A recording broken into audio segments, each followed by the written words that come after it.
السلام علیکم ورحمۃ اللہ وبرکاتہ۔ فہم القرآن کورس کلاس 124 میں آپ سب کو خوش آمدید ہے۔ اہلاً و سہلاً مرحبا۔ رسول اللہ صلی اللہ علیہ وسلم فرماتے ہیں کہ جو شخص علم کی تلاش میں نکلتا ہے تو اللہ تبارک تعالیٰ اس کے لیے جنت کا راستہ آسان فرماتے ہیں۔ ٹھیک ہے، تو علم کی تلاش میں نکلنے والے کے لیے کیا ہے؟ جنت کی بشارت ہے۔ تو الحمدللہ ہم سب علم کی تلاش میں ہی یہاں بیٹھے ہوئے ہیں، اور اللہ تبارک تعالیٰ سے دعا ہے اللہ تبارک تعالیٰ اس عمل کو ہمارے قبول فرمائے، اور ہم سب کو کہنے سننے سے زیادہ اس آیات پر، اللہ کے احکامات پر عمل کرنے کی توفیق عطا فرمائے، اور اللہ تبارک تعالیٰ ہم سب کے والدین کے درجات کی بلندی کا باعث بنا دے، اور ہم سب کی اولادوں کو اللہ تبارک تعالیٰ ہم سب کے لیے صدقہ جاریہ بنا دے، ہم سب کے والدین کے لیے صدقہ جاریہ بنا دے، آمین یا رب العالمین۔ نحمدہ و نصلی علی رسولہ الکریم، اما بعد، فاعوذ باللہ من الشیطان الرجیم، بسم اللہ الرحمن الرحیم۔ رب اشرح لی صدری ویسر لی امری واحلل عقدۃ من لسانی یفقہوا قولی، ربی زدنا علما، ربی یسر ولا تعسر وتمم بالخیر وبک نستعین، آمین یا رب العالمین۔ آج کا ہمارا لیسن ہے سورہ ہود، آیت نمبر 49 to 76۔ آیت دیکھیے، آیت نمبر 49۔ بسم اللہ الرحمن الرحیم۔ تلک من انباء الغیب نوحیها الیک ما کنت تعلمها انت ولا قومک من قبل هذا فاصبر ان العاقبۃ للمتقین۔ یہ غیب کی خبریں ہیں اور جن کی وحی کرتے ہیں ہم آپ کی طرف، تو انہیں اس سے پہلے آپ نہیں جانتے تھے اور نہ آپ کی قوم، اس لیے آپ صبر کرتے رہیے، اور انجام کار پرہیزگاروں کے لیے ہے۔ تو انجام، بہترین انجام کن کے لیے ہے؟ متقیوں کے لیے ہے۔ تو اللہ تبارک تعالیٰ یہاں پر رسول اللہ صلی اللہ علیہ وسلم سے فرما رہے ہیں کہ دراصل یہ جو خبریں ہیں، اور دراصل آپ دیکھیے نوح علیہ السلام کا جو واقعہ بیان فرمانے کے بعد اللہ تبارک تعالیٰ رسول اللہ صلی اللہ علیہ وسلم کے بارے میں اس آیت میں جو ہے نا دو حقیقتوں کی طرف توجہ دلا رہے ہیں۔ پہلا تو یہ ہے کہ واقعہ نہ صرف آپ کو بلکہ قریش اور عرب کے غیر اہل میں سے کسی کو پہلے معلوم نہیں تھا جو یہ نوح علیہ السلام کا واقعہ ہے۔ ٹھیک ہے، جب دنیا بنی اس کے تقریباً 1000 یا 1500 سال کی بات کا یہ واقعہ ہے، نوح علیہ السلام کا واقعہ۔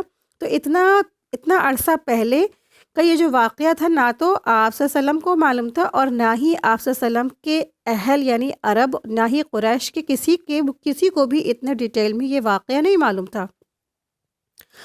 تو اور آپ صلی اللہ علیہ وسلم کے پاس اس کے جو اہل کتاب سے سیکھنے کا بھی کوئی ذریعہ نہیں تھا، یعنی کہ آپ صلی اللہ علیہ وسلم کے پاس بھی جو اہل کتاب تھے نا، عیسیٰ اور جو نصارہ ہے، اور عیسیٰ علیہ السلام کے ماننے والے یہود و نصارہ، ان کے پاس بھی کوئی سیکھنے کا ذرائع بھی نہیں تھا۔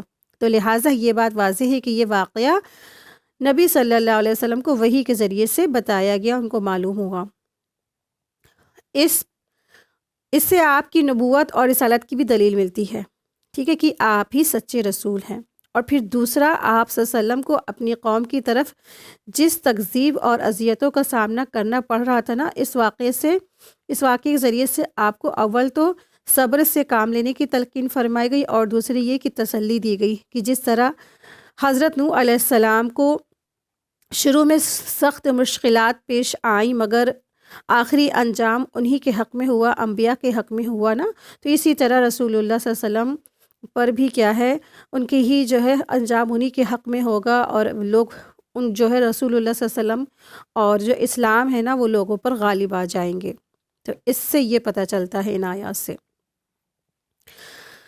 آیت نمبر 50 دیکھیں، آیت نمبر 50 to 60 قوم عاد کا بیان ہے۔ قوم عاد کی طرف ہود علیہ السلام کو نبی بنا کر بھیجا گیا تھا، تو ان کے بارے میں یہاں ذکر ہے۔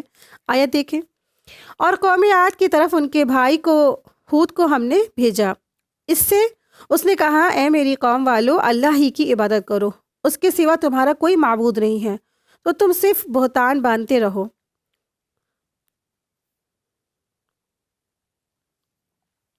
یعنی کہ یہاں پر نوح علیہ السلام، یہاں پر جو ہود علیہ السلام ہے نا، ان کو اللہ سبحانہ تعالیٰ نے ان کے قوم کی طرف بھیجا، اور جیسا کہ جتنے بھی انبیاء ہیں ان کا یہی مشن ہے کہ توحید کے بارے میں لوگوں کو بات پہنچانا، اور ان کو جو وہ شرک کر رہے ہیں کہ وہ جو ہے ان سے وہ روک دیے جائیں۔ تو ان کو ہود علیہ السلام نے شرک کی طرف دعوت دی، اور جو وہ اللہ کے ساتھ غیر اللہ کو شریک ٹھہراتے تھے نا، ان کو ہود علیہ السلام نے روکا کہ اللہ نے تمہارے ہی کیا ہے سب کچھ بنایا ہے، تم صرف کیا کرو، صرف اور صرف اللہ کی عبادت کرو، اور جن کی تم اللہ کے سوا جھوٹ گڑتے ہو وہ کیا ہے جھوٹے معبود ہیں، اور تم تو اگر ایسا کرتے ہو تو تم کیا کرتے ہو، صرف بہتان باندھتے ہو۔ اگر اللہ کے ساتھ غیر اللہ کو شریک ٹھہراتے ہو تو کیا ہے، تو تم صرف بہتان باندھتے ہو۔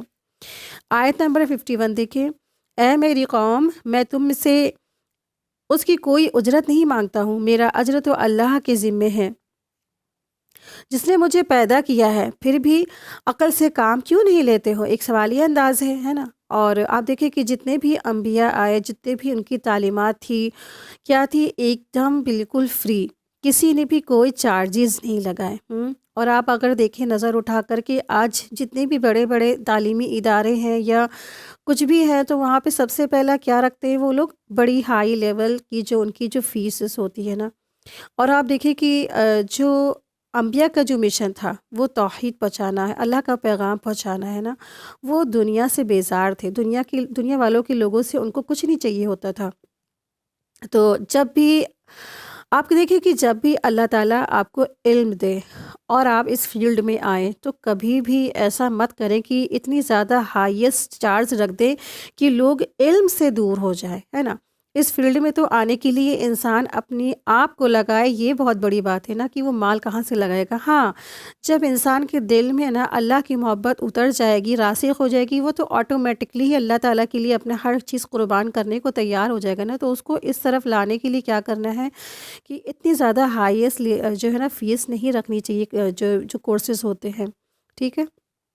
تو آپ دیکھیے جتنے بھی انبیاء ہیں ان کو لوگوں سے کچھ نہیں چاہیے ہوتا تھا، وہ ہمیشہ یہ کہتے تھے نا۔ نوح علیہ السلام نے بھی ایسے ہی کہا، اور ہود علیہ السلام بھی کیا فرما رہے ہیں کہ اے میری قوم، مجھے تم سے کوئی اجرت نہیں چاہیے، نہ تو مجھے مال چاہیے تم سے، نہ تمہارے خزانے چاہیے، نہ تمہاری تعریفیں چاہیے ہم کو، نہ تمہاری کوئی ہمیں گفٹس چاہیے، کچھ بھی نہیں چاہیے، میرا اجر تو صرف اللہ کی ذمہ ہے۔ کیونکہ آپ دیکھیے دنیا والے چاہے کچھ بھی دے دے، وہ کیا ہے بہت چھوٹا ہوتا ہے، لیکن اللہ اگر وہ دے گا، اس کی اجر تو کیا ہے اللہ کے پاس، تو کیا بہت بڑی بڑی بڑی نعمت ہے، اور وہ کیا ہے سب سے قیمتی چیز ہے، وہ جنت ہے۔ جس کو جنت کی چاہ ہوتی ہے نا، تو وہ دنیا والوں سے کیا ہو جاتا ہے، بیزار ہو جاتا ہے، بس اللہ کا پیغام پہنچانا ان کی ذمہ داری ہوتی ہے۔ آیت دیکھیں، آیت نمبر 52، اے میری قوم کے لوگوں، تم اپنے پالنے والے سے اپنی قصور کی معافی طلب کرو اور اس کی جناب میں توبہ کرو، تاکہ وہ برسنے والے بادل تم پر بھیج دے، اور تمہاری طاقت پر اور طاقت قوت بڑھا دے، اور تم جرم کرتے رہو کہ روگردانی نہ کرو۔ تو یہاں اللہ سبحانہ تعالیٰ فرما رہے ہیں کہ کس طرح سے ہود علیہ السلام نے اپنی قوم سے کہا کہ اے میری قوم کے لوگوں، اپنے پالنے والے سے اپنے قصور کی معافی طلب کرو، یعنی کہ توبہ استغفار کرو، توبہ کرو، اور اس کی جانب پلٹو اور لوٹو۔ اور پھر اس کا صلہ کیا ملے گا؟ جب بندہ مومن اللہ کی طرف رجوع کرتا ہے، پلٹتا ہے، توبہ کرتا ہے، استغفار کرتا ہے، تو اس کے فوائد بھی ہیں، اور بہت فوائد ہیں۔ تو دراصل کیا ہوگا، یرسل السماء علیکم مدرارا، وہ بھیج دے گا تمہارے اوپر خوب زیادہ برسنے والا، بارشیں برسانے والے بادل، ٹھیک ہے۔ تو یہاں پہ مدرارا الفاظ آیا ہے، قرآن کریم میں کہیں پر بھی یہ مدرارا الفاظ نہیں آیا، صرف یہیں پر آیا ہے۔ تو مدرارا کے معنی کیا ہے؟ دراصل خوب برسنے والا بادل، ٹھیک ہے، خوب برسنے والا بادل۔ تو یہ کب آتا ہے؟ اب دیکھیں استغفار و توبہ کے بعد ایسا آتا ہے، تو جس کے معنی کیا ہے، مدرارہ کے معنی کیا ہے؟ خوب برسنے والا بادل، یا پھر دودھ کا جو بہنا ہے، یا بہت زیادہ دودھ پیداوار ہونا، ٹھیک ہے۔ مدرارہ کے معنی کیا ہے کہ بہت زیادہ بارش برسنے والا بادل ہوتا ہے، یا پھر دودھ کا بہت زیادہ بہنا، یا پھر دودھ کا بہت زیادہ ہونا۔ آپ دیکھیں کہ جو گائیں ہوتی ہیں وہ دودھ دیتی ہیں اور کھاتی کیا ہیں؟ چارہ کرتی ہیں نا، چارہ وغیرہ گھاس وغیرہ چرتی ہیں، بہت سارے بڑے سے فیلڈ میں جاتی ہیں وہ چارے اور گھاس چرتی ہیں۔ تو جب بارشیں ہوں گی اور بے انتہا گھاس وغیرہ اگے گی تو پھر کیا ہوگا رزلٹ میں؟ تو یہ بہت زیادہ ان کے لیے کیا ہو جائے گا، دودھ دینے والی، اس طرح سے دودھ زیادہ پیداوار ہوگا، ٹھیک ہے۔ تو اللہ تعالیٰ کہیں سے بھی کسی کو کچھ بھی پہنچا سکتے ہیں، جب استغفار کرتا ہے اللہ کے قریب ہو جاتا ہے تو اللہ تعالیٰ اس بندے کے لیے اپنی نعمتیں کھول دیتے ہیں۔ تو کہا جاتا ہے جس کی رزق کی تنگی اگر ہو تو پھر وہ استغفار کرے تو اس کی رزق کی تنگی بھی دور ہو جاتی ہے، ٹھیک ہے۔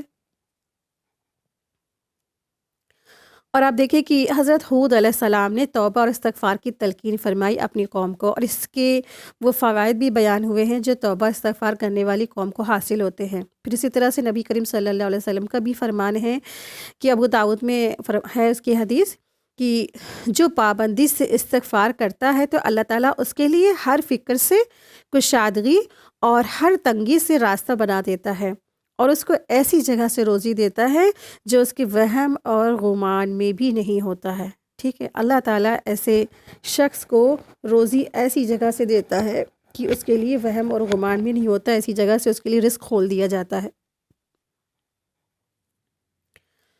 آیت 53 دیکھیں، اور انہوں نے کہا اے ہود تو ہمارے پاس کوئی دلیل تو لایا نہیں ہے، اور ہم صرف تیرے کہنے سے اپنے معبودوں کو چھوڑنے والے نہیں ہیں، اور نہ ہم تجھ پر ایمان لانے والے ہیں۔ آیت 54 دیکھیں، یعنی ان کی قوم کے لوگوں نے جواب دیا اپنے انبیاء کو، ٹھیک ہے، کہ تو ہمارے پاس کوئی دلیل تو لایا نہیں ہے، اور نہ ہی ہم صرف تیرے کہنے سے اپنے جو باطل معبود ہے، مطلب وہ تو اپنی نظروں میں اس کو معبود کو حق سمجھتے تھے نا جو اللہ کے ساتھ انہوں نے ٹھہرا رکھے تھے، تو انہوں نے کہا کہ ہم اپنے ان معبودوں کو نہیں چھوڑنے والے ہیں اور نہ ہی تجھ پر ایمان لانے والے۔ اس طرح سے انہوں نے خلم کھلا اپنے نبی کا انکار کر دیا۔ آیت دیکھیں، آیت 54، بلکہ ہم تو یہی کہتے ہیں کہ تو ہمارے کسی معبود پر کے برے جھپیٹے میں آ گیا ہے۔ اس نے جواب میں دیا کہ میں اللہ کو گواہ کرتا ہوں اور تم بھی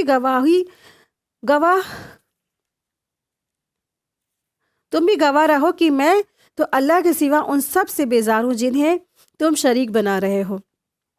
یعنی ہود علیہ السلام نے کہا کہ تو جو ہمارے ان کی جو قوم نے جو کیا کہا، بلکہ ہم تو یہی کہتے ہیں کہ تو ہمارے کسی معبود کے برے جھپیٹے میں آ گیا، ٹھیک ہے۔ ان نقول الا تراک بعد الہاتنا بسوء یہاں بھی اس سے مراد کیا ہے، یعنی تو جو ہے نا ہمارے جو معبود ہے ان کی توہین اور گستاخی کرتا ہے نا، اس لیے یہ کچھ نہیں کر سکتے ہیں، بلکہ ہوتا یہ کہ ہمارے معبودوں نے تو ہی تیری ہی گستاخی پر تجھے کچھ کر دیا، یعنی کہ تجھ پر جھپیٹا آ گیا ہے، تیرا دماغ خراب ہو گیا ہے یا تیرا عقل کام نہیں کر رہی ہے نا۔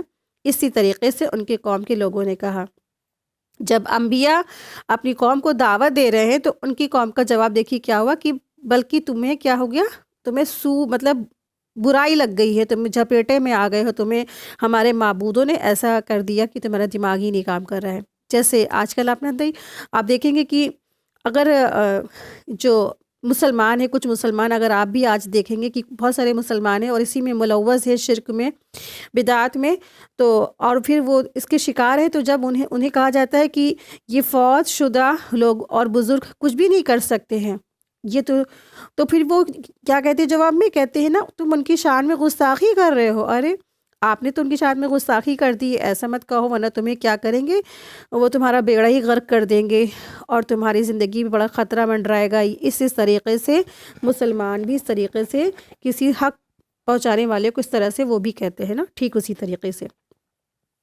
آیت دیکھیں، آیت 55، من دونی فکیدونی جمیعا ثم لا تنظرون، اچھا تم سب مل کر میرے خلاف چالے چلو اور مجھے بالکل مہلت بھی نہ دو۔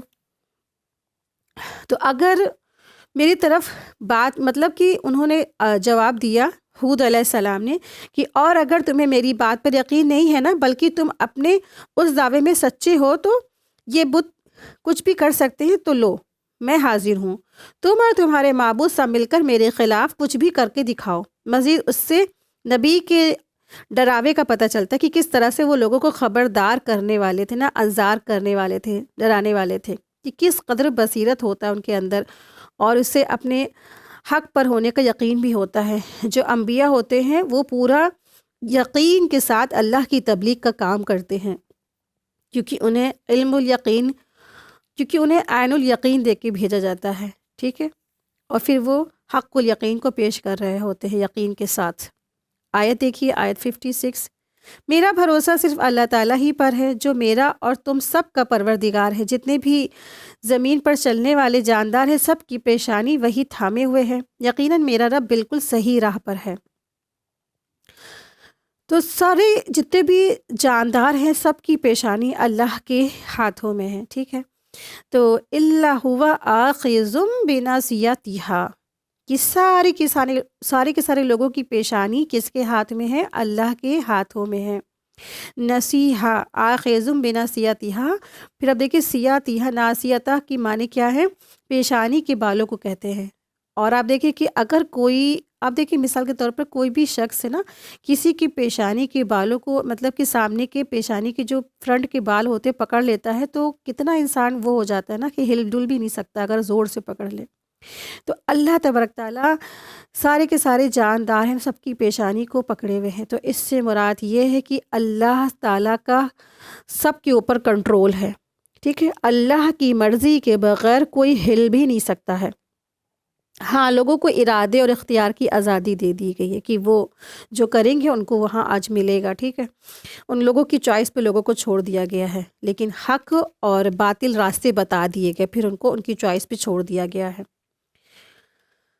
تو یعنی جس ذات کے ہاتھ میں نا ہر چیز کا قبضہ ہے اور تصرف ہے، تو پھر وہی ذات کیا ہے جو میرا اور تمہارا رب ہے۔ میرا تو بھروسہ اسی پر ہے۔ تو ان کا مقصد یہ تھا کہ یعنی حود علیہ السلام کا یہ جو کہنا تھا نا، جن کو تم نے اللہ کا شریک ٹھہرا رکھا ہے تو ان پر بھی اللہ ہی کا قبضہ اور تصرف ہے۔ اس طرح سے حود علیہ السلام یہ کہنا چاہتے تھے کہ نا ہر ایک کی پیشانی اللہ کے قدرت میں، جن کو تم عبادت کرتے ان کی بھی پیشانی اللہ کے قدرت میں ہے۔ اللہ تعالیٰ ان کے ساتھ جو چاہے گا کر سکتا ہے، وہ کسی کا کچھ بھی نہیں کر سکتے۔ تمہارے معبود تو کسی کا کچھ بھی نہیں کر سکتے، لیکن اللہ تعالیٰ جو چاہے وہ کر سکتا ہے۔ آیت 57 دیکھیں، پس اگر تم روگردانی کرو تو میں تو تمہیں وہ پیغام پہنچا چکا ہوں جو مجھے دے کر تمہاری طرف بھیجا گیا تھا۔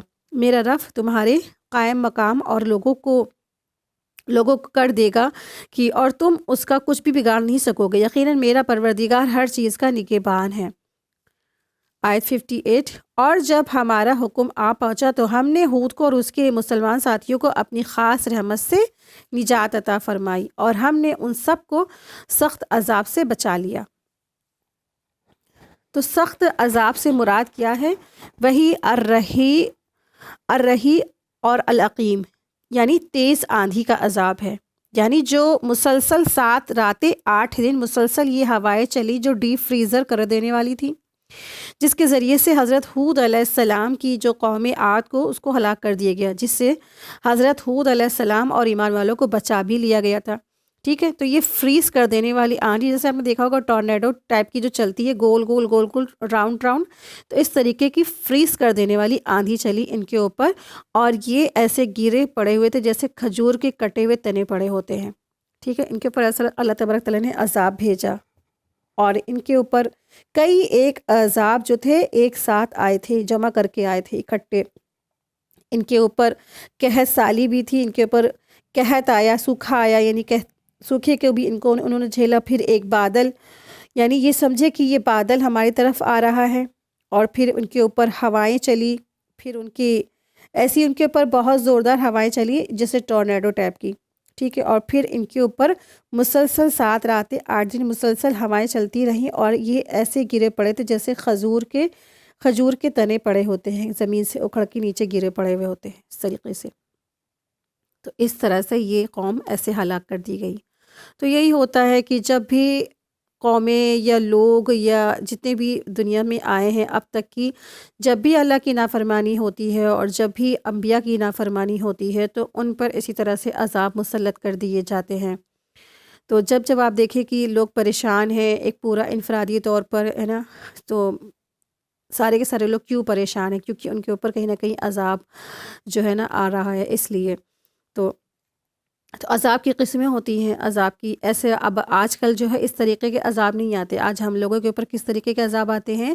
ظالم بادشاہ مسلط کر دیے جاتے ہیں، یا زلزلے آتے ہیں، یا ہمارے کیا سوکھا پڑ جاتا ہے، یا ہمارے یہاں مہنگائی ہو جاتی ہے، یا ہمارے اوپر کی طرف یعنی کہ جو ہمارے جو اوپر کی یعنی کہ بڑے بڑے جو مین ہوتے ہیں ہیڈ، وہ ایسے ظالم مسلط کر دیے جاتے ہیں، یا نیچے کی طرف یعنی کہ جو ہمارے انڈر میں ہوتے ہیں وہ اتنے ظالم ہوتے ہیں، یعنی کہ ہماری اولاد ہے یا ہمارے کوئی نوکر ہے یا ہمارے ایسے کوئی مل جاتے ہیں جو ہمیں بہت پریشان کرنے والے ہیں. تو یہ بھی سب کیا ہے؟ عذاب کی قسمیں ہوتی ہیں نا. اللہ تبارک تعالیٰ سزا دیتے ہیں. تو عذاب ایسے نہیں آتے اب آج کل، لیکن پھر عذاب آتے ہیں تو پھر اس طریقے سے بھی آتے ہیں. تو فوراً سوچنا چاہیے کہ کہاں ہم سے غلطی ہوئی ہے، کہاں ہم سے کوئی کمی رہ گئی ہے اللہ کی احکامات پر، اللہ کی نافرمانی شاید ہم نے کی، تبھی اللہ تبارک تعالیٰ نے ہم کو ایسے یہ اس طرح سے ہمیں آزمائش میں مبتلا کیا ہوا ہے. ٹھیک ہے، تو آپ دیکھیے پچھلی جو قومیں تھیں کتنی بڑے بڑے عذابوں میں مبتلا کر کے ہلاک کر دی گئی. آیت دیکھیے، آیت نمبر 59 ہے. یہ تھی قوم عاجین ہیں جنہوں نے اپنے رب کی آیتوں کا انکار کیا تھا اور اس کے رسولوں کی نافرمانی کی، اور ہر ایک سرکش نافرمان کے حکم کی تابعداری کی. آیت 60، دنیا میں بھی ان کے پیچھے لعنت لگا دی گئی اور قیامت کے دن بھی. دیکھ لو قوم عاد نے اپنے رب سے کفر کیا تو ہود کی قوم عاد پر دوری ہو.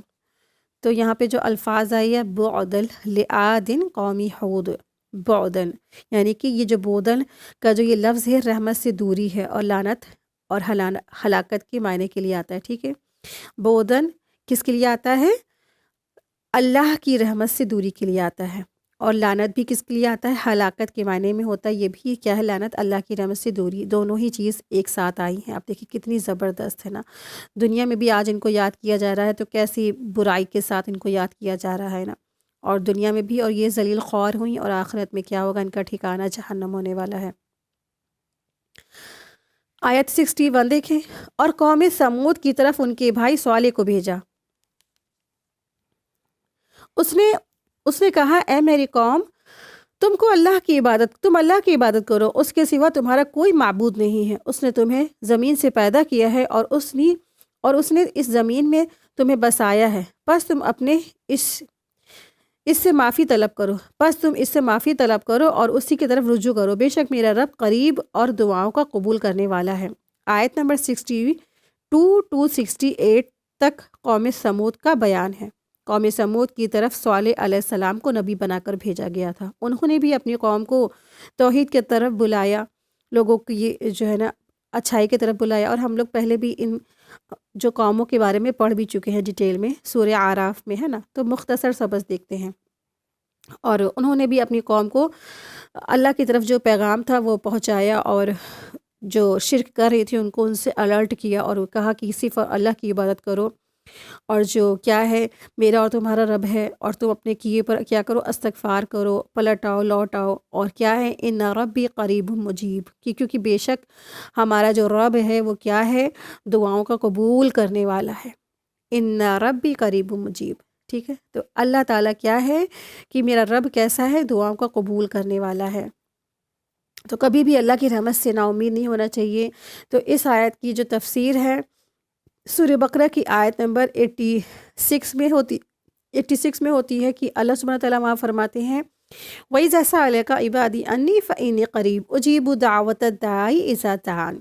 ٹھیک ہے، اور جب میرے بندے تجھ سے میرے بارے میں سوال کرے تو بے شک میں قریب ہوں، میں پکارنے والی کی دعا قبول کرتا ہوں جب بھی وہ مجھ کو پکارتے ہیں. تو اللہ تعالیٰ اپنے بندوں کے رگے جان سے بھی زیادہ قریب ہے. تو کبھی بھی اللہ کی رحمت سے نہ امید نہ ہو، مایوس نہ ہو. اللہ سے مانگے، گڑگڑا کے مانگے، اللہ تبارک تعالیٰ سنیں گے. ٹھیک ہے، اور اکثریت کا یہی حال ہوتا ہے کہ انسان اپنے گناہوں سے بہت نا امید ہو جاتا ہے. اس کو پتہ چلتا ہے کہ اچھا یہ بھی گناہ اتنا بڑا تھا، یہ بھی گناہ اتنا بڑا تھا، اور ہم یوں ہی کرتے چلے جا رہے تھے. اور پھر اندر سے یہی آتا ہے کہ اب تو اللہ ہم کو معاف نہیں کریں گے. تو دراصل یہ جو بات وسوسہ ڈالنے والا ہوتا ہے یہ ابلیس ہوتا ہے، کیونکہ اللہ تبارک تعالیٰ تو فرما رہے ہیں ان ربی قریب مجیب، بے شک میرا رب کیا ہے؟ بہت میرے قریب ہے. تو اللہ تعالیٰ اپنی رحمت سے معاف کر دیتے ہیں. کبھی بھی انسان کو نا امید نہیں ہونا چاہیے. اللہ سے گڑگڑا کے رو کے اللہ سے معافی مانگے، اور ہمیشہ یہ یاد رکھے کہ میرا رب میرے بہت قریب ہے. کبھی بھی انسان برائی کی طرف مت جائے، ہے نا۔ انسان گناہ کرتا ہے، وہ یہ نہیں سوچتا کہ میرا رب میرے بہت قریب ہے، وہ گناہ ایسے ہی کرتا چلا جاتا ہے، ایسے ہی کرتا چلا جاتا ہے نا، کہ جیسے کچھ ہوا ہی نہیں ہے، اور کیونکہ وہ یہ بھول جاتا ہے کہ میرا رب بہت قریب ہے۔ تو ہمیشہ اس چیز کو یاد رکھیں، کیا ان ربی قریب مجیب۔ تو گناہوں سے انسان بچے رہے گا جب اس کو یہ بات یاد رہے گی۔ آیت نمبر دیکھیں، آیت 62۔ انہوں نے کہا، اے صالح، اس سے پہلے ہم تجھ سے بہت کچھ امید لگائے ہوئے تھے کہ کیا تو ہمیں ان کی عبادتوں سے روک رہا ہے جن کی عبادت ہمارے باپ دادا کرتے چلے آئے ہیں؟ ہمیں تو اس دین میں حیران کن شک ہے جس کی طرف تو ہمیں بلا رہا ہے۔ یہ ان کی قوم نے جواب دیا تھا، ٹھیک ہے۔ صالح علیہ السلام کو ان کی قوم نے جواب دیا کہ اے صالح، تو اس سے پہلے تو ہم تجھ سے بہت امید لگائے ہوئے تھے، یعنی کہ وہ اس طرح سے امید لگائے ہوئے تھے کہ جو صالح علیہ السلام ہے یہ بھی ہمارے ساتھ کیا کریں گے، ہمارے باطل معبودوں کی عبادت کریں گے۔ اب جو کہ صالح علیہ السلام کیا ہوئے، اللہ تبارک تعالیٰ نے ان کو اپنی نبوت سے سرفراز فرمایا، ان کو انہی کے اندر سے ایک اللہ تبارک تعالیٰ نے ایک شخص کو چنا جس کو نبوت عطا فرمائی۔ تو پھر ان کو کیا ہوا، ان کی امیدوں پہ سارا کا سارا پانی پھر گیا، اور پھر انہوں نے ایسا کہا کہ تم اے صالح علیہ السلام، کہ جس کی طرف تم بلاتے ہو کیا ہے، یہی کیا ہے، ایک حیران کن کر دینے والا ایک دین ہے جس کی طرف تم ہمیں بلاتے ہو۔ یہی ایک کیا ہے، ایک ایسا جو دین ہے جس کی طرف ہم کو بلاتے ہو، ہمارے آبا و اجداد جس کی پیروی کر رہے تھے، ہم جس کی پیروی کر رہے ہیں، وہ کیا ہے، وہ سب سچ ہے، لیکن تم جس کی طرف بلاتے ہو یہ ایک حیران کن اور شک میں مبتلا کر دینے والا ایک دین ہے۔ تو صالح علیہ السلام نے کیا جواب دیا؟ آیت دیکھیں، آیت نمبر 63۔ اس نے جواب دیا کہ اے میری قوم کے لوگوں، ذرا بتاؤ تو، اگر میں اپنے رب کی طرف سے کسی مضبوط دلیل پر ہوا اور اس نے مجھے اپنے پاس کی رحمت عطا کی ہو، پھر اگر میں نے اس کی نافرمانی کر لی تو کون ہے جو اس کے مقابلے میں میری مدد کرے گا؟ تو تم میرا نقصان ہی بڑھا رہے ہو۔ تو نافرمانی سے مراد کیا ہے؟ اگر میں حق کی طرف یعنی اور الہ واحد کی عبادت کی طرف بلانا چھوڑ دوں جیسا کہ تم چاہتے ہو، ٹھیک ہے، تو اس طرح سے نافرمانی یہاں پہ مراد ہے۔ آیت دیکھیں، آیت نمبر 63، آیت 64 دیکھیں۔ اور اے میری قوم، یہ اللہ کی بھیجی ہوئی اونٹنی ہے جو تمہارے لیے ایک معجزہ ہے، اب تم اسے اللہ کی زمین میں کھاتی ہوئی چھوڑ دو اور اسے کسی طرح کی ایذا نہ پہنچانا، ورنہ تم پر فوراً ہی تمہیں عذاب آ پکڑے گا۔ تو جو صالح علیہ السلام کی جو قوم تھی نا، قوم سمود نے صالح علیہ السلام سے معجزہ ڈیمانڈ کیا تھا کہ اگر آپ سچے رسول ہیں نا تو آپ یہ سامنے جو پہاڑ ہے نا اس میں سے اللہ کی جو ہے نا اونٹنی لے آئیے، ایسی جو اونٹنی جو کیا ہو، ایک پریگننٹ اونٹنی ہو بڑی سی۔ اور اب جب معجزہ آ جاتا ہے تو پھر کیا ہے کہ یہ لوگ نے انکار کر دیا معجزے کا، کیونکہ معجزہ کیا ہو گیا تھا، ان کے لیے آزمائش بن گیا تھا۔ وہ پہلے بھی ہم لوگ الحمدللہ پڑھ چکے ہیں سورہ اعراف میں، کیونکہ وہ اونٹنی دراصل کیا تھی، وہ بہت بڑی سی لہیم شہیم تھی، اور جب وہ کنویں کا پانی پی لیتی تھی تو سارے قوم والے پیاسے رہ جاتے تھے۔ تو صالح علیہ السلام نے ان کی باری باندھی تھی، ایک دن جو اونٹنی پانی پیتی تھی کنویں سے، اور پھر دوسرے دن سارے گاؤں والے پانی پیتے تھے، لیکن ان کو یہ بات جچ نہیں رہی تھی کہ کس طرح سے یہ اونٹنی ہمارا جو ہے سارا پانی پی جاتی ہے اور ہمیں اس طرح سے دقت کا سامنا کرنا پڑ رہا ہے، اور پھر کھانا پینا بھی ہمارا چڑھ جاتی ہے۔ تو انہوں نے بری جو ہے نگاہ سے اس کو کیا کیا، ختم کر دیا، اس کو مار ڈالا تھا۔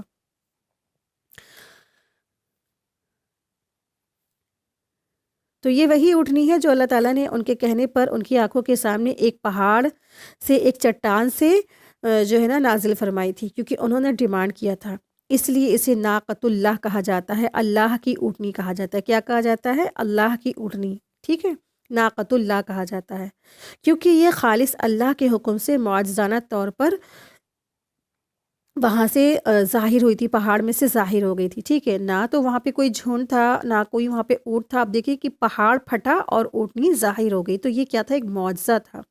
اور انہیں تاکید بھی کر دی گئی تھی کہ تم نا اسے ایذا پہنچانے کے غرض سے اس کو ہاتھ نہ لگانا، ورنہ تم کیا ہوگا، تمہیں عذاب پکڑ لے گا اللہ تعالیٰ کا۔ لیکن انہوں نے کیا کیا، انہوں نے نہ مانا۔ آیت 65 دیکھیں، پھر بھی ان لوگوں نے اس اونٹنی کے پاؤں کاٹ ڈالے، اور صالح علیہ السلام نے کہا اچھا تم اپنے گھروں میں 3 دن تک رہ سہ لو، یہ وعدہ جھوٹا نہیں ہے۔ ٹھیک ہے، تو اللہ تعالیٰ کا وعدہ کیا تھا، وہ فرمایا جا رہا ہے کہ جھوٹا نہیں ہے۔ تو ان ظالموں نے اس پر زبردست معجزے کے باوجود بھی صرف ایمان لانے سے گریز نہیں کیا، بلکہ حکم الہی کی کھلم کھلا نافرمانی کر دی، اور کیا کیا، اس اللہ کی اونٹنی کو مار ڈالا، جس کے بعد انہیں صرف اور صرف 3 دن کی مہلت دی گئی۔ 3 دن کے بعد کیا ہوا، ان کو عذاب کے ذریعے سے ہلاک کر دیا گیا۔ آیت 66 دیکھیں، پھر جب ہمارا فرمان آ پہنچا تو ہم نے صالح علیہ السلام اور ان ایمان لانے والوں کو اپنی رحمت سے اس سے بچا لیا، یعنی عذاب سے بچا لیا، اور اس دن کی رسوائی بھی سے بھی یقیناً تیرا رب نہایت توانا اور غالب ہے۔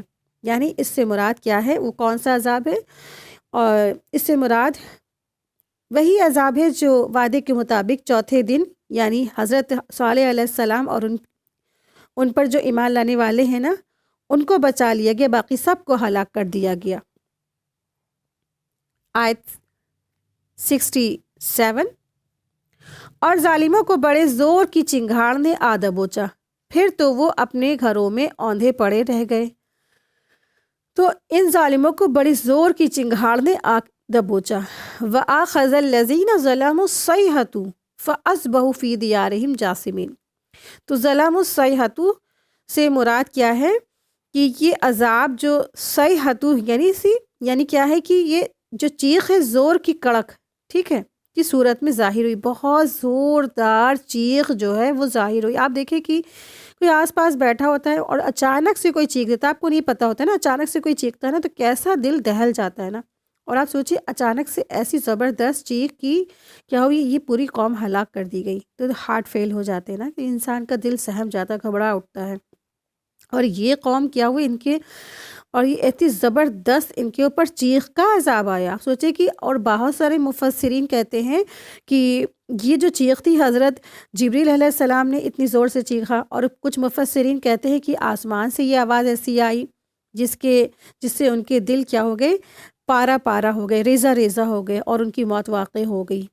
اور اس کے بعد یا اس کے ساتھ ہی بھوچال یعنی رجفہ بھی آیا، یعنی کہ زلزلہ بھی آیا، جس نے سب کچھ تہ بتہ یعنی سب تلپٹ کر دیا، ٹھیک ہے، سب کچھ ختم کر دیا۔ اور یہ جو اپنے گھروں میں کیسے پڑے ہوئے تھے کہ جس طرح پرندے مرنے کے بعد زمین پر مٹی کے ساتھ پڑا ہوا ہوتا ہے نا، اسی طرح یہ موت کے بعد ایسے پڑے ہوئے تھے اپنے گھروں میں، الٹے پڑے ہوئے، جاسمین یعنی اوندھے منہ گرنے والے، اس طرح سے گرے پڑے ہوئے تھے۔ آیت 68، ایسوں کو گویا وہ وہاں کبھی آباد نہ تھے۔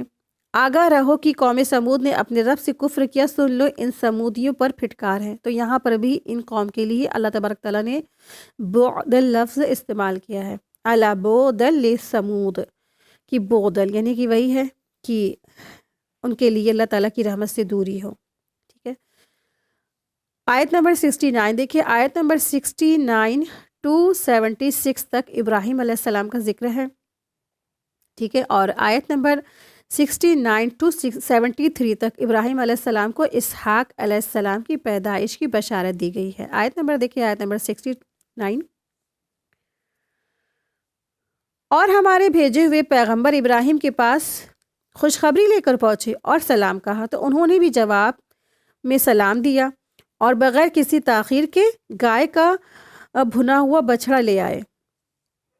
تو یہاں دراصل ابراہیم علیہ السلام کے بارے میں بتایا جا رہا ہے، اور دراصل آپ دیکھیں حضرت لوط علیہ السلام اور ان کی قوم کے قصے کا ایک حصہ بھی ہے یہ، ٹھیک ہے۔ حضرت لوط علیہ السلام حضرت ابراہیم علیہ السلام کے چچا زاد بھائی تھے، یا بھتیجے بھی کچھ لوگ کہتے ہیں۔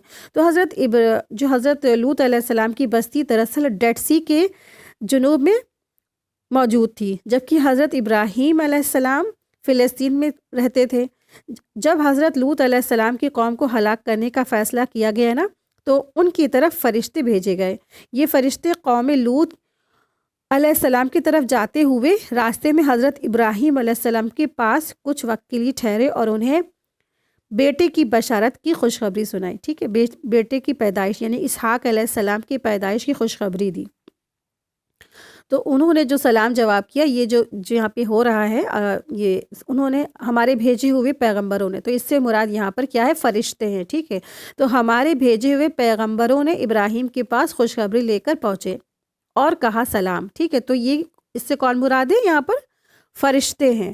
فرشتوں کو بھی پیغمبر کہا جاتا ہے کیونکہ وہ بھی اللہ کا پیغام لانے والے ہوتے ہیں، ٹھیک ہے۔ تو حضرت ابراہیم علیہ السلام آپ دیکھیں کہ ان کی ایک یہاں پہ اسپیشل خوبی بیان ہو رہی ہے۔ ابراہیم علیہ السلام بڑے ہی مہمان نواز تھے اور وہ یہ نہیں سمجھ پائے کہ یہ فرشتے ہیں جو انسانی صورت میں آئے تھے نا۔ تو فرشتے اپنی اصلی شکل میں نہیں آ سکتے کیونکہ نا انسان کی بس کی بات ہی نہیں کہ وہ فرشتوں کو ایسے دیکھ سکتا۔ تو وہ جب بھی آئے، جو فرشتے آئے ابراہیم علیہ السلام کے پاس خوشخبری دینے، تو وہ انسانی صورت میں آئے، ٹھیک ہے۔ اور کھانے پینے کے سے بھی وہ کھا پی نہیں سکتے تھے کیونکہ ان کی غذا یہ کھانا نہیں ہوتا ہے، بلکہ انہوں نے تو جو انہیں مہمان سمجھا اور پھر فوراً مہمان کی خاطر تواضع کے لیے بھونا، یعنی کہ ابراہیم علیہ السلام تو سمجھ رہے تھے نا کہ ہمارے کے یہ مہمان آئے، یہ انسان ہے، تو انہوں نے ان فرشتوں کو یعنی کہ جو انسان کی شکل میں آئے تھے تو ان کو جو ہے ان کے لیے، ان کی خدمت کے لیے، ان کی جو ہے مہمان نوازی کے لیے، ان کے گھر میں جو کچھ تھا اس کو وہ لے آئے تھے۔ ان کی وہاں اس وقت گائے کا بچڑا موجود تھا، اس کو انہوں نے کیا باربیکیو کیا اور پھر وہ اپنے جو ان کے گھر میں مہمان آیا تھا اس کے لیے وہ لے آئے، خدمت میں پیش کر دیا۔ اس سے یہ بھی معلوم ہوتا ہے کہ مہمان سے پوچھنے کی ضرورت نہیں ہے، بلکہ جو موجود ہے آپ اس کو جو ہے نا اس کے آگے بس پیش کر دیجئے، ہے نا۔ تو اس سے یہ بات پتہ چلتی ہے۔ آپ دیکھیں کہ اس سے ہمارے لیے بہت بڑا سبق ہے۔ اکثر ہم لوگ کیا کرتے ہیں، کوئی بھی گھر میں مہمان آتا اس سے ہم پوچھتے ہیں کیا لیں گے، ٹھنڈا لیں گے، گرم لیں گے، کھانا لائیں، پانی لائیں، آپ کے پاس جو موجود ہے آپ رکھتے ہیں نا۔ آپ نے دیکھے ابراہیم علیہ السلام کتنے بڑے اللہ کے جو تھے نا خلیل اللہ تھے، اللہ کے دوست تھے، ہے نا۔ تو اللہ کے جو اسپیشل بندے تھے ان کی یہاں پہ خاص بات کیوں لائی گئی؟ کیونکہ مہمان نوازی کرنے والے تھے نا۔ اور آپ دیکھیں کہ آج ہم سب کیا کرتے ہیں کہ اگر مہمان گھر میں آتے تو خاص کر کے جو ہم کچھ لیڈیز کو دیکھتے ہیں کہ وہ خاص کر کے وہاں پہ شاپ والے سے یہ بھی کہتی ہیں کہ چھوٹے سے کپ دی جس میں چائے ایک دم کم آئے اتنے چھوٹے چھوٹے کپ لا کر کے وہ اس میں چائے سرو کرتی ہیں، ہے نا، کہ کہیں مہمانوں کو زیادہ چائے نہ دینا پڑ جائے۔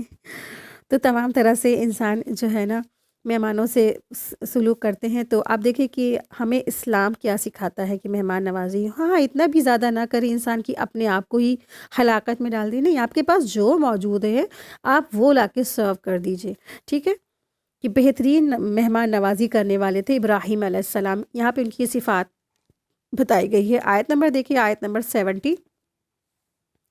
اب جو دیکھا کہ ان کے ہاتھ تو اس کی طرف نہیں پہنچ رہے ہیں تو ان سے اجنبیت محسوس کر کے دل میں ان سے خوف کرنے لگا۔ تو انہوں نے کہا ڈرو نہیں، ہم تو قوم لوط کی طرف بھیجے گئے ہیں، ٹھیک ہے۔ تو یہاں ابراہیم علیہ السلام نے نا، اس سے یہ پتہ چلتا ہے کہ جو بھی ان کے سامنے دسترخوان پہ رکھا تو فرشتے تھے، وہ کھا نہیں رہے تھے اور انسانی صورت میں آئے تھے۔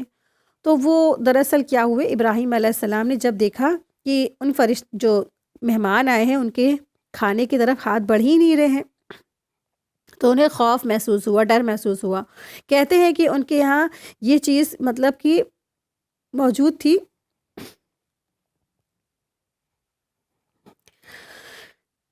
کہ آئے ہوئے مہمان اگر ضیافت سے فائدہ نہیں اٹھاتے تو سمجھ جانا چاہیے کہ آنے والے جو مہمان ہیں کسی اچھی نیت سے نہیں آئے ہیں۔ اس سے یہ بھی معلوم ہوا کہ اللہ کے پیغمبروں کو غیب کا علم نہیں ہوتا ہے، ٹھیک ہے۔ تو اس وقت جو مہمان آتے تھے تو اگر آپ کے گھر میں کوئی کھا نہیں رہے ہیں، پی نہیں رہے، تو اس کا مطلب کہ وہ ڈاکو ہے، ڈکیت ہے اور کچھ غلط ارادے سے وہ آئے ہیں۔ تو اس طرح سے ابراہیم علیہ السلام کو خوف ہوا۔ اور اس سے یہ بھی پتہ چلتا ہے دوسری بات کہ اللہ تعالیٰ اپنے پیغمبروں کو غیب کا علم نہیں دیتے ہیں۔ آپ دیکھیں کہ ان کے سامنے فرشتے آئے، ابراہیم علیہ السلام کو یہ نہیں معلوم تھا کہ یہ فرشتے ہیں، وہ سمجھ رہے تھے کہ انسان ہے، ٹھیک ہے۔ تو بہت سارے لوگ کہتے ہیں کہ انبیاء کو غیب کا علم ہے، تو دراصل انبیاء کو غیب کا علم نہیں ہوتا ہے۔ ہاں، اللہ تعالیٰ جتنا اپنے انبیاء کو دینا چاہے اتنا، بس اس کے علاوہ کچھ نہیں۔ اور اگر ابراہیم علیہ السلام غیب دان ہوتے نا تو وہ بھنا ہوا بچھڑا بھی نہیں لے کر آتے، وہ جانتے یہ تو سامنے ہمارے آئے ہیں، یہ فرشتے ہیں، نہ ہی وہ ان سے خوف زدہ ہوتے، کیونکہ وہ کھا پی نہیں رہے تھے، ٹھیک ہے۔ تو اس خوف کے بارے میں کہا وَأَوْجَسَ مِنْهُمْ خِيفَةً قَالُوا لَا تَخَفْ إِنَّا أَرْسَلْنَا، کہ انہوں نے کہا ڈرو نہیں، ہم تو قوم لوط کی طرف بھیجے ہوئے ہیں۔ تو جب ان کو یہ پتہ چلا کہ ابراہیم علیہ السلام کو یہ فرشتے ہیں اور یہ کھا نہیں رہے ہیں، تو ابراہیم علیہ السلام سمجھ گئے کہ جو ہے نا، یہ اس وقت ان کو خوف ہو رہا تھا۔ فرشتوں نے کہا کہ جو محسوس کر لیا، آپ دیکھیں کہ ابراہیم علیہ السلام کو ڈرے وہ خوف محسوس ہوا، تو کچھ آثار ہوتے ہیں، کچھ نشان ہوتے ہیں نا، ایسے موقع پر انسان کے چہرے سے ظاہر ہو جاتے ہیں، یا تو ان کی گفتگو میں ہوگا یا تو ان کی بات چیت سے جھلک رہا ہوگا کہ ابراہیم علیہ السلام ڈر گئے ہیں۔ تو اس وجہ سے فرشتوں نے کہا کہ تم ڈرو نہیں، ہم تو کیا ہیں، ہم تو فرشتے ہیں، اور ہم کس کی طرف بھیجے گئے ہیں، ہم تو قوم لوط کی طرف بھیجے گئے ہیں۔ دوسری چیز یہ کہ ابراہیم علیہ السلام یہ جانتے تھے کہ جو فرشتے آتے ہیں اللہ کے اتر کے، تو کسی خاص مقصد کے لیے آتے ہیں، یا تو بشارت ہی لے کر آتے ہیں یا پھر ہلاکت لے کر آتے ہیں، اس لیے بھی وہ خوفزدہ ہو گئے جب ان کو یہ معلوم ہوا کہ یہ فرشتے ہیں۔ تو چنانچہ فرشتوں نے کہا کہ ڈرو نہیں، آپ جو سمجھ رہے ہیں ہم وہ نہیں ہیں، بلکہ اللہ تعالیٰ کی طرف سے بھیجے ہوئے ہیں، اور قوم لوط کی طرف ہم بھیجے جا رہے ہیں۔ انہوں نے بتا بھی دیا کہ ہم کس کی طرف بھیجے جا رہے ہیں ہلاکت کے لیے۔ آیت 71 دیکھیں تو اس کی بیوی جو کھڑی ہوئی تھی وہ ہنس پڑی، تو ہم نے اسے اسحاق اور اسحاق کے پیچھے یعقوب کی خوشخبری دے دی۔ تو اس کی بیوی جو یہاں اس سے مراد ہے، دراصل یہ حضرت ابراہیم علیہ السلام کی اہلیہ تھی، اور یہ کیوں ہنسی تھی؟ ان کو ہنسی آ گئی جب ان کو پتہ چلا کہ یہ فرشتے ہلاکت کے لیے جا رہے ہیں قوم لوط کی طرف، تو وہ ہنس دی قوم لوط کی طرف۔ تو بعض مفسرین کہتے ہیں یہ اس لیے ہنسی تھی کیونکہ یہ قوم لوط کی طرف جو ہلاکت کے لیے بھیجے جا رہے تھے نا، اس خبر کی سن کر کے ان کو خوشی ہوئی کہ اچھا چلو ایسی خراب قوم جو ہے ختم ہوئی۔ اور بعض لوگ یہ کہتے ہیں کہ اس لیے ان کو ہنسی آئی، دیکھو آسمان سے ان کی ہلاکت کا فیصلہ ہو چکا ہے اور یہ قوم غفلت کا شکار تھی۔ اور کچھ مفسرین کہتے ہیں کہ ان کے ہنسنے کا تعلق اس لیے بھی تھا کہ بشارت سے تھا، جو فرشتوں نے بوڑھے جو میاں بیوی کو جو دے دی تھی بڑھاپے میں نا، بہت بوڑھے ہو گئے تھے دونوں میاں بیوی، ابراہیم علیہ السلام بھی اور ان کی اہلیہ یعنی سارہ علیہ السلام بھی۔ آیت دیکھیں، آیت نمبر 72۔ تو وہ کہنے لگی ہائے میری کمبختی، میرے یہاں اولاد کیسے ہو سکتی ہے؟ میں خود تو بڑھیا ہوں اور میرا خاوند بھی بہت بڑی عمر میں ہے، تو یقیناً بڑی عجیب سی بات ہے۔ حضرت سارہ علیہ السلام فرماتی ہیں کہ جو خود بھی بوڑھے تھیں اور ان کے جو شوہر تھے نا حضرت ابراہیم علیہ السلام، وہ بھی کافی بوڑھے ہو گئے تھے، اس لیے انہوں نے تعجب بھری ایک فطری جو کام ہوتا ہے نا، فطری ایک انسان کے فطرت میں ہے کہ تعجب والا، کہ کیسے ہو سکتا ہم اتنے بوڑھے ہو گئے، اب کوئی 90 سال کا ہو گیا اس کو کہہ دے کہ آپ پریگننٹ ہو جائیں گے، اور ان کا ہسبینڈ کیا 100 سال کا ہو گیا تو اسے کہا جائے کہ اگر آپ پریگننٹ ہو جائیں گے اور آپ باپ بن جائیں گے، آپ کی بیوی پریگننٹ ہو جائے گی، تو کیسا اس کو تعجب ہوگا نا، اس کو ایک عجیب سا تعجب ہوگا نا۔ تو اسی طرح سے انہوں نے بھی کہا سارہ علیہ السلام نے ان ھذا لشیء عجیب، یہ تو بڑی عجیب سی بات ہے نا۔ تو فرشتوں نے کیا کہا، جواب دیکھیں، آیت نمبر 73۔ فرشتوں نے کہا کیا تو اللہ کی قدرت سے تعجب کر رہی ہے؟ تم پر اے اس گھر کے لوگوں اللہ کی رحمت اور اس کی برکتیں نازل ہو، بے شک اللہ تعالیٰ حمد کا سزاوار ہے، بڑی شان والا ہے، ٹھیک ہے۔ ان حمید مجید، اللہ تعالیٰ بہت زیادہ اللہ کی حمد والا ہے اور اس کی بڑی شان والا ہے۔ تو فرشتوں نے سارہ علیہ السلام سے فرمایا کہ تم اللہ تعالیٰ کے فیصلے پر تعجب کرتی ہو، تو حالانکہ وہ تعجب کیا ایک فطری بات تھی، فطرت میں رکھ دیا گیا ہے، حالانکہ سارہ علیہ السلام نے کوئی بھی تعجب اللہ کے فیصلے پر نہیں کیا تھا، ان کو اپنی عمر کی وجہ سے تھوڑا تعجب ہو گیا تھا۔ تو فرشتوں نے ان کو اور ان کے گھر والوں کو کس چیز کی خوشخبری دی؟ رحمتوں کی دعائیں دی اور برکتوں کی نزول کی دعائیں دی۔ آیت دیکھیں، آیت نمبر 74۔ جب ابراہیم کا ڈر خوف چلا گیا تو اسے بشارت بھی پہنچ چکی تھی، تو ہم سے قوم لوط کے بارے میں کہنے سننے لگے۔ تو یہاں پر یجادلونا جو الفاظ آیا ہے کہنے سننے لگے، اس کے مطلب یہ کہ بحث تھوڑا سا کرنے لگے کہ ایسا کیسے ہو سکتا ہے، ایسا کیسے ہو سکتا ہے، اس طریقے سے، ٹھیک ہے۔ تو جو یجادلونا جو یہ الفاظ آیا ہے، اس سے مجادلے سے مراد ہے، ٹھیک ہے۔ یہ حضرت ابراہیم علیہ السلام نے فرشتوں سے کہا تھا کہ جس بستی میں تم ہلاک کرنے جا رہے ہو نا، وہاں اس میں تو حضرت لوط علیہ السلام بھی موجود ہیں، جس پر فرشتوں نے کہا ہم جانتے ہیں وہاں لوط علیہ السلام بھی موجود ہیں، وہاں رہتے ہیں۔ سورہ عنکبوت میں ان کا جواب ہے کہ لیکن ہم نے ان کو اور ان کے گھر والوں کے سوائے ان کی بیوی کے بچا لیا، ٹھیک ہے۔ تو اللہ تبارک تعالیٰ نے سورہ عنکبوت میں فرمایا ہے آیت نمبر 32 میں کہ ہم نے یعنی جو لوط علیہ السلام ہے اور ان کے گھر والوں کو سب کو بچا لیا سوائے ان کی بیوی کے۔ لوط علیہ السلام کی بیوی کیا ہو گئی تھی؟ وہ عذاب میں مبتلا کر دی گئی تھی، کیونکہ وہ کیا تھی؟ وہ ایمان نہیں لائی تھی، اور وہ اپنے فیملیز کے سارے جو مطلب کہ معاملات تھے اور راز تھے وہ لیک کر دیتی تھی، اپنے قوم کو بتا دیتی تھی۔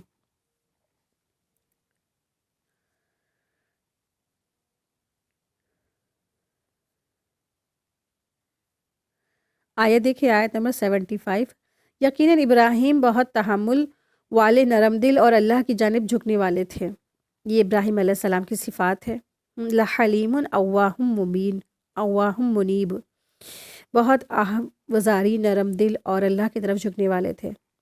آیت نمبر 76 دیکھیں، اے ابراہیم اس خیال کو چھوڑ دیجئے کہ آپ کے رب کا حکم آ پہنچا ہے اور ان پر نہ ٹالے جانے والا عذاب ضرور آنے والا ہے۔ یہ فرشتوں نے حضرت ابراہیم علیہ السلام سے کہا اب اس بحث اور تکرار کا کوئی فائدہ نہیں ہے، اسے چھوڑ دیجئے، اور اللہ کا حکم کیا ہے؟ وہی آ چکا ہے جو اللہ کے یہاں مقرر ہے، اور اب یہ عذاب نہ کسی کے مجادلے سے رکنے والا ہے اور نہ کسی کی دعا سے ٹلے گا، کیونکہ اللہ کی طرف سے یہ فیصلہ ہو چکا تھا۔ قوم لوط نے دراصل بہت بڑی برائی کی تھی، دنیا میں ایسی برائی کی جس سے پہلے کسی نے کوئی ایسی برائی نہیں کی، اور لوط علیہ السلام نے بہت سمجھایا بھی تھا، جس کے پہلے ہم لوگ سورہ اعراف میں پڑھ چکے ہیں، ہے نا۔ تو اسی لیے اللہ تبارک تعالیٰ نے ان کے اوپر کیسا زبردست عذاب نازل فرما بھی دیا تھا۔ تو انشاءاللہ نیکسٹ لیسن میں ہم لوگ لوط علیہ السلام کے بارے میں پڑھیں گے۔ اسی کے ساتھ ہی آج کی ہماری کلاس مکمل ہوئی۔ وآخر دعوانا ان الحمد للہ رب العالمین۔ سبحانک اللہم و بحمدک، اشہد ان لا الہ الا انت، استغفرک و اتوب الیک۔ السلام علیکم ورحمۃ اللہ وبرکاتہ۔ جزاکم اللہ خیرا کثیرا۔